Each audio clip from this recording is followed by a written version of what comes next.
मेरे प्यारे भक्तों, आज हम आपको एक वर्णन कराने जा रहे हैं जिससे सुनने से आपको पारिवारिक जीवन में उन्नति तथा सुख संपत्ति का मार्गदर्शन होगा। कथा के अनुसार आज का वर्णन ये है कि जिन लोगों को अपनी जिंदगी बहुत खराब और नाकारी लगती है वो लोग क्या करें। जीवन में परेशानी का आना एक स्वाभाविक और अनिवार्य हिस्सा है। ये हमारे जीवन का एक सत्य है जो हमें कभी भी किसी भी समय किसी भी अवस्था में अपने जीवन में मिल सकती है। जिंदगी में परेशानियों के कई शामिल होते हैं, लेकिन हमें परेशानियों से सीखना और लड़ना चाहिए। चलिए हम आपको एक कथा के माध्यम से बताते हैं। राघव नाम का एक लड़का होता है। वो बहुत ही ज़्यादा अमीर होता है। वो इतना अमीर होता है कि घर पर सारे काम नौकर ही करते हैं। वो कुछ नहीं करता है। वो बस खाता पीता और नौकरों पर हुक्म चलाता है। जब राघव 10-15 साल का होता है तब तक उसे अपनी ज़िंदगी बहुत ही ज़्यादा अच्छी लगती है।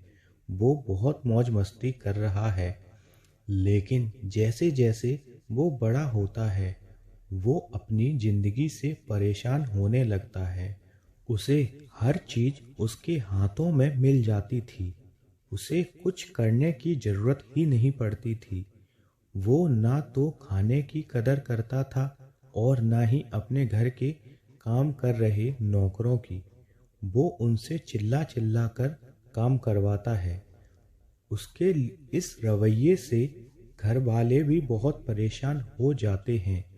तब वो अपने एक पूर्वज बाबा के पास छोड़ने का सोचते हैं। वो लोग सोचते हैं कुछ दिन ये आश्रम में रहेगा तब ये सुधर जाएगा, इसके जीवन में परिवर्तन आएगा। तब सारे लोग राघव को आश्रम छोड़ आते हैं। तब वो अपने बाबा से बोलते हैं, अब इसका जीवन सुधारने की जिम्मेदारी आपकी है। अब आप इसे संभालो और अच्छे गुण दो। और सारे घर वाले वहाँ से चले आते हैं। राघव भी आश्रम के कमरे में जाके सो जाता है। आश्रम में एक अस्पताल भी था जहाँ लोगों का फ्री में इलाज होता था, और एक दूसरा कमरा और था जहाँ लोगों की बात सुन के उनका हल निकालते थे बाबा जी।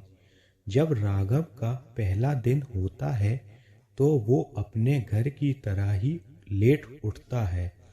वो देखता है यहाँ मुझे कोई खाने को नहीं दे रहा है।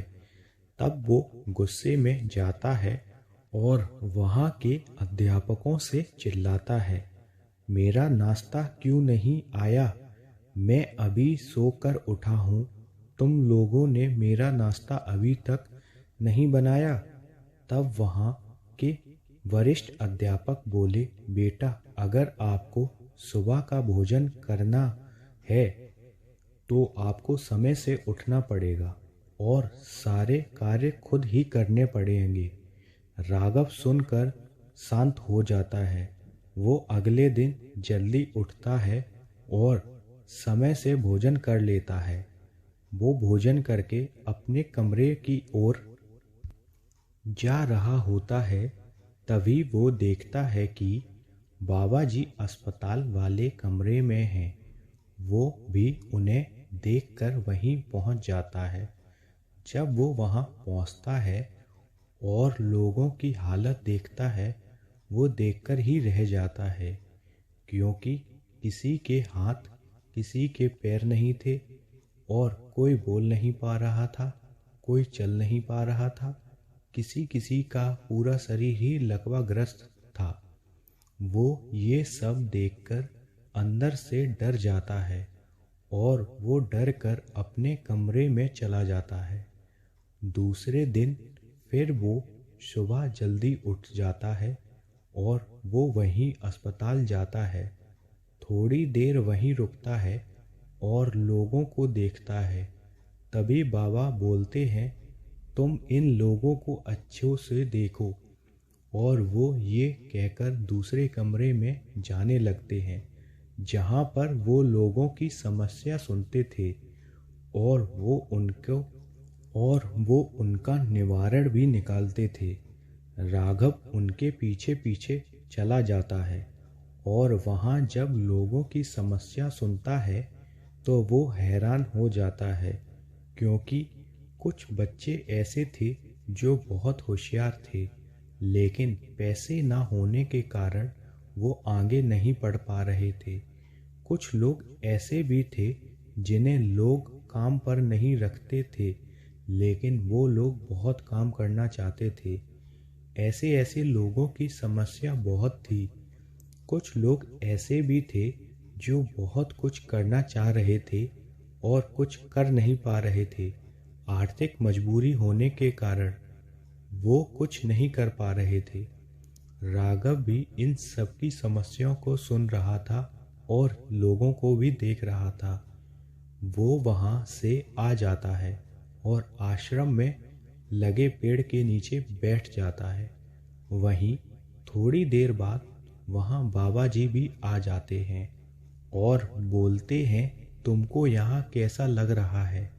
राघव बोलता है कि मेरे घर वालों ने यहाँ भेजकर बहुत बड़ा उपकार करा है मेरी ज़िंदगी में। अगर मैं यहाँ नहीं आता तो मेरी आंखें नहीं खुलती।